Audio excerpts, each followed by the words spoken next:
Yeah, so this is what I have been doing in my spare time.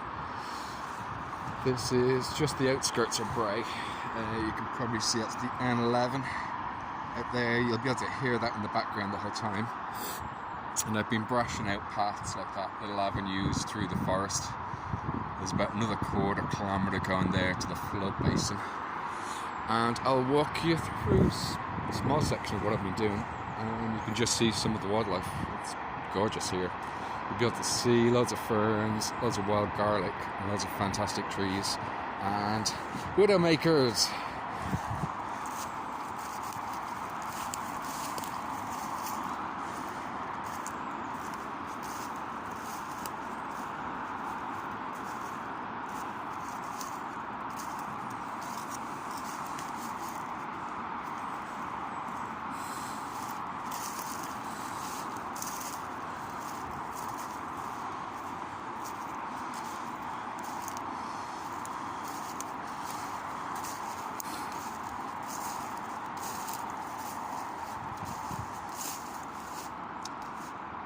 So the bank is just so steep, nothing's ever really been built.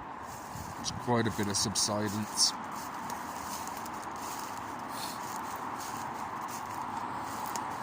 Soil is good, kind of sandy, but yeah.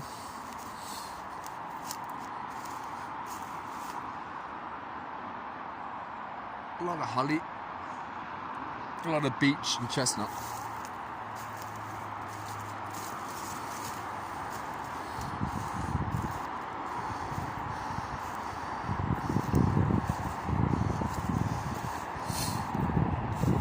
Need to shove that one to the side. I'll get that soon.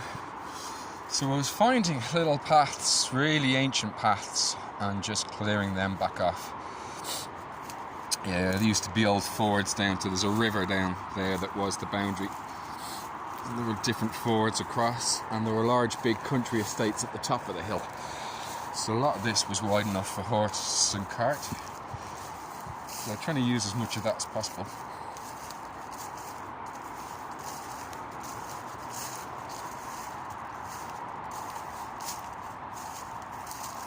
I'm gonna have to clear through that rhododendron to keep on this path.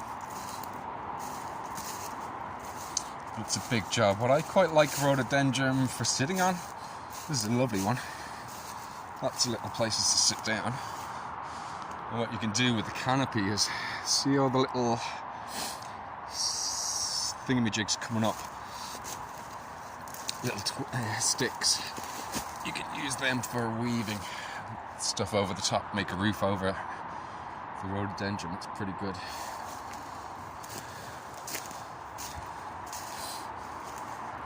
But yeah, I will carry on that big broad path. It's a very old one. Realistically, some of these paths might actually be from the Iron Age. It's weird. Unlikely, mostly 100, 200 years old. I don't know to what degree there's planting. As you can see, another little feature here, lots of vines.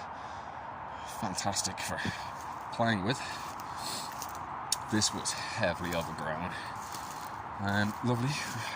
Gotten back that big main path.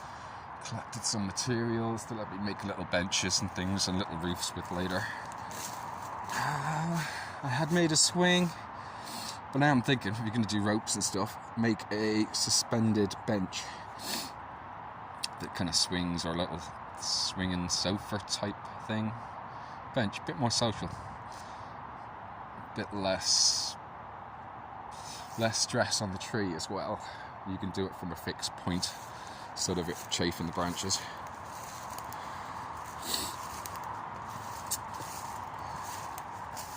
There is a tree up there that has amazing woodcraft value. There is the top of the bank there behind it. It's got those semi-fallen holly trees that would support a roof, and you've got an area there behind the tree that you could fill out, level up, and stuff, and any weight on that side is only going to help the tree stay up. But how it has grown there is spectacular. There must have been quite a bit of erosion this side of it during its lifetime, and it's still just clung on.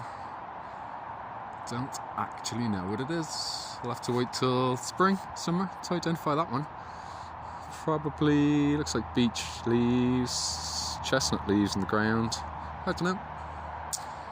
But yeah, that one has me excited. I was up there, and there's different type of woodland up and over the top as well. It's getting some sunlight.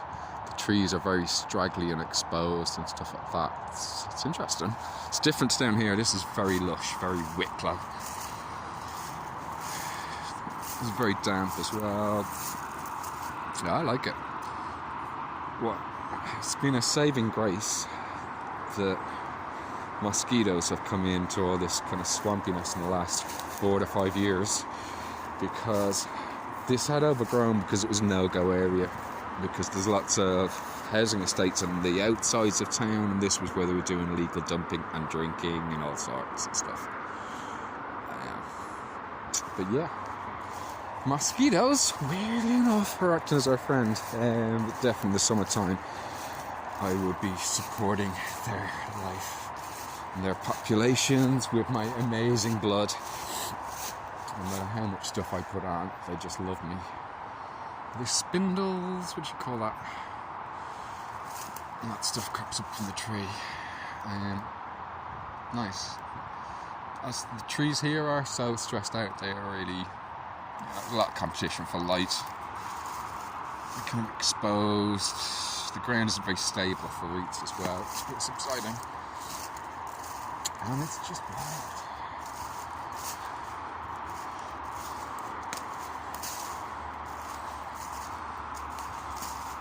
Yep, same beach on the ground litter. Cool stuff. Coming up to where there's some drainage works we've been doing the last year or two. I think there might have been flooding going on in some of the properties down below. This is not great footpath. This is using a drainage ditch really. So yeah, I've had to improvise with the ground. Most of the clearing I've been doing has been from my sister and my cousins and stuff, would have some place to walk their dogs. This is a little detour. I'll give you an idea. I mean, that's all. You can kind of see the ridge. There's a high one, comes down to that ridge, which is mostly that line I've been doing. It's almost like terraced. And this is coming down to a lower terrace. So all that distance I was walking, there was lower paths that were coming down underneath us. Different parts of the forest. Noise is picking up here.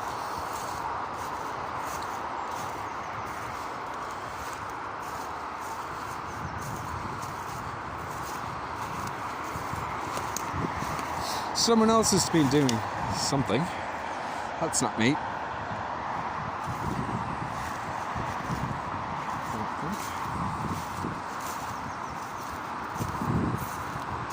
Someone else been clearing, and someone was doing work on this ditch along the side down here in the last year recently.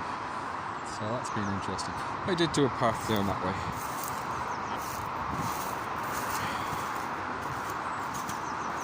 Yes, this has been cut.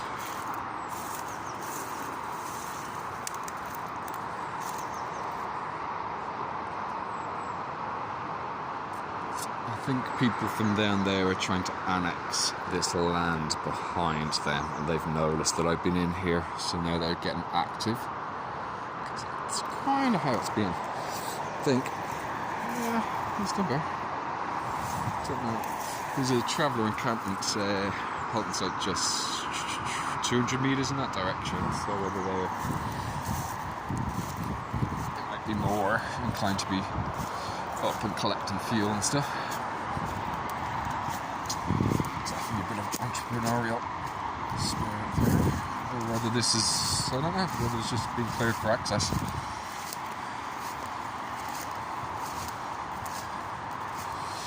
An interesting thing about this has been trying to discover ownership and things like that. This is not a single property, it's a continuous selection of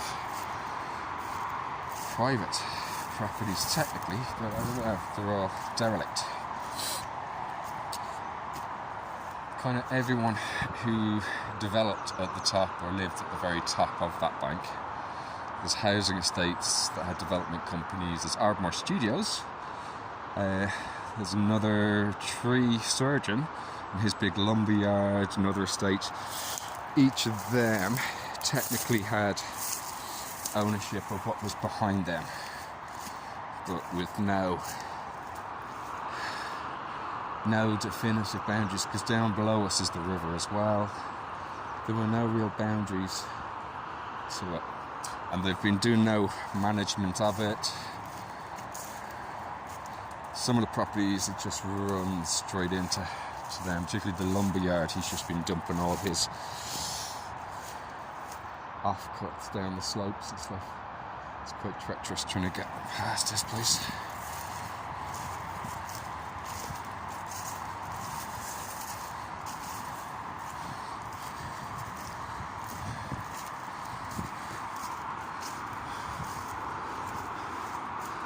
Again with the vines, they're fantastic. Oh, cool.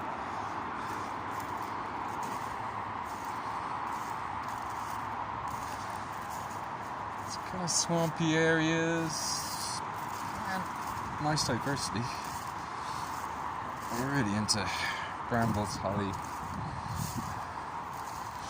giant hogweed. This has been a particular. This was my first reason to want to get in here, get around. This was another reason for it being a no-go area. So this year round, I'm trying to track. I mean, I don't have chemicals for it, but that's the new seedlings coming up, and it's manual weed control. There for a second. This is about the limit. I've been able to do this without proper PPE, and I want to be very careful with the splashes coming up, anything to do with the sap from these things. It's just not worth it. Yeah, someone was doing earlier. But yeah, if I can keep a check on that for the next few weeks, this could give a chance. Particularly, we're very close to the access area here. Yeah. I talked to the council about getting a contract, taking it upon myself to do spraying or pest control on the invasive species control on the hogweed. Maybe.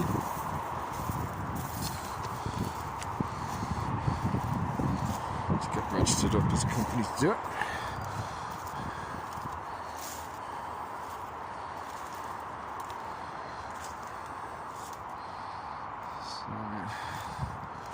There's your problem there. Just hundreds and thousands of these seeds have come down in the last year. To be fair, for the volume of seeds, the take-up isn't high. One thing I did learn about them is they have difficulty competing with other vegetation, which is a reason why, if you use an exfoliant to strip, but in napalm, the ground, that it does come back up because the seeds, you've cleared it for the seeds. So yeah, for the moment, manual. There was a Siberian farmer. His land was being overtaken, and he couldn't afford herbicide to treat them in that. But what he was doing was just manually doing them and filling in the stems with salt. But I don't think it's a good idea. It sounds a bit too much like salting the land.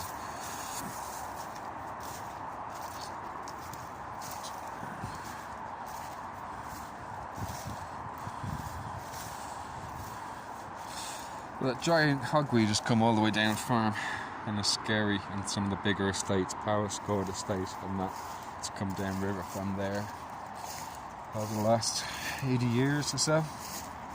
Nuisance.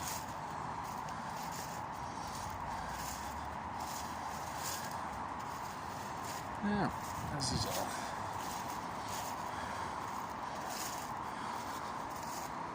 This is pretty much the end of it.